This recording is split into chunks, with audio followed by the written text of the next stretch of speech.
നമസ്കാരം. ഇന്ന് സംഭവിച്ച പ്രധാനപ്പെട്ട 10 വാർത്തകളിലേക്ക് ടുഡേസ് ഹൈലൈറ്റ്സ് ആരംഭിക്കാം. സ്വാഗതം.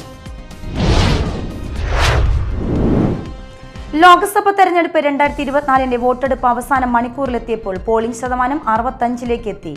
ഏറ്റവും ഒടുവിലെ കണക്കുകൾ പ്രകാരം സംസ്ഥാനത്തെ പോളിംഗ് 64.78 ആണ്. അവസാന മണിക്കൂറിൽ മിക്ക ബൂത്തുകളിലും ക്യൂ പ്രകടമാണ്. എറണാകുളം ലോക്സഭാ മണ്ഡലം LDF സ്ഥാനാർത്ഥി KJ Shine Paravur Vedimara Kumaramangalam government LP സ്കൂളിൽ വോട്ട് ചെയ്തു. രാവിലെ 7 മണിക്ക് തന്നെ ഭർത്താവ് ഡൈനൂസ് തോമസിനും ഇളയ മകൾക്കൊപ്പമാണ് ബൂത്തിലെത്തിയത്. വിവിപാറ്റ് സ്ലിപ്പുകൾ പൂർണ്ണമായും ഒത്തുനോക്കണമെന്നാവശ്യപ്പെട്ടിട്ടുള്ള ഹർജികൾ സുപ്രീം കോടതി തള്ളി. പേപ്പർ ബാലറ്റിലേക്ക് തിരികെ പോകാനാകില്ലെന്നും ഒരു സംവിധാനത്തെ അന്ധമായി അവിശ്വസിക്കുന്നത് ഉചിതമല്ലെന്നും സുപ്രീം കോടതി നിരീക്ഷിച്ചു.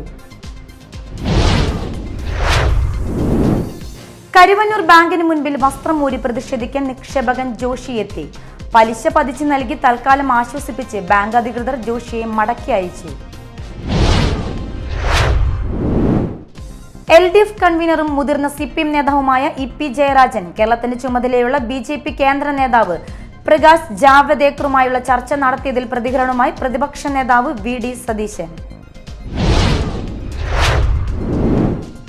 EP ജയരാജനെതിരായ ആരോപണം കാലങ്ങളായുള്ള CPM BJP ഡീലിന്റെ ഭാഗമെന്ന് Mathew Kuzhalnadan MLA. കഴിഞ്ഞ നിയമസഭാ തെരഞ്ഞെടുപ്പ് മുതൽ BJP CPM ബന്ധം ഉണ്ടെന്ന് തങ്ങൾ പറഞ്ഞതാണ്. അതാണ് ഇന്ന് മറനീക്കി പുറത്തു വന്നതെന്നും കുഴൽനാടൻ പറഞ്ഞു. ഉയർന്ന പോളിംഗ് ശതമാനം 2020 അനുകൂലമാകുമെന്ന് 2020 ചീഫ് കോർഡിനേറ്റർ സാബു ജേക്കബ്. എറണാകുളത്തും ചാലക്കുടിയിലും കോൺഗ്രസും CPM 2020 പ്രധാന എതിരാളിയായി കാണുന്നെന്നും CPM BJPയും 2 ടീമല്ല ഒറ്റ ടീമാണെന്നും സാബു ജേക്കബ് പറഞ്ഞു. അണലിപ്പാമ്പ് അതിഥിയായി പോളിംഗ് ബൂത്തിലെത്തി. ഉദ്യോഗസ്ഥരും വോട്ട് ചെയ്യാനെത്തിയവരും ഭയന്നോടി.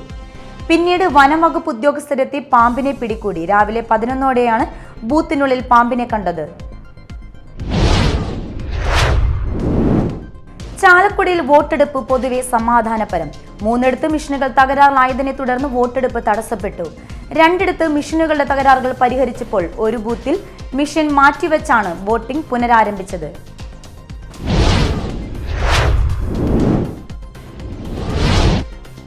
ഹൈലൈറ്റ്സ് വാർത്തകളുടെ വിശദമായ റിപ്പോർട്ട് അടുത്ത ന്യൂസ് റൗണ്ടപ്പിൽ കാണാം. ടുഡേസ് ഹൈലൈറ്റ്സ് ഇവിടെ സമാപിക്കുന്നു. നമസ്കാരം.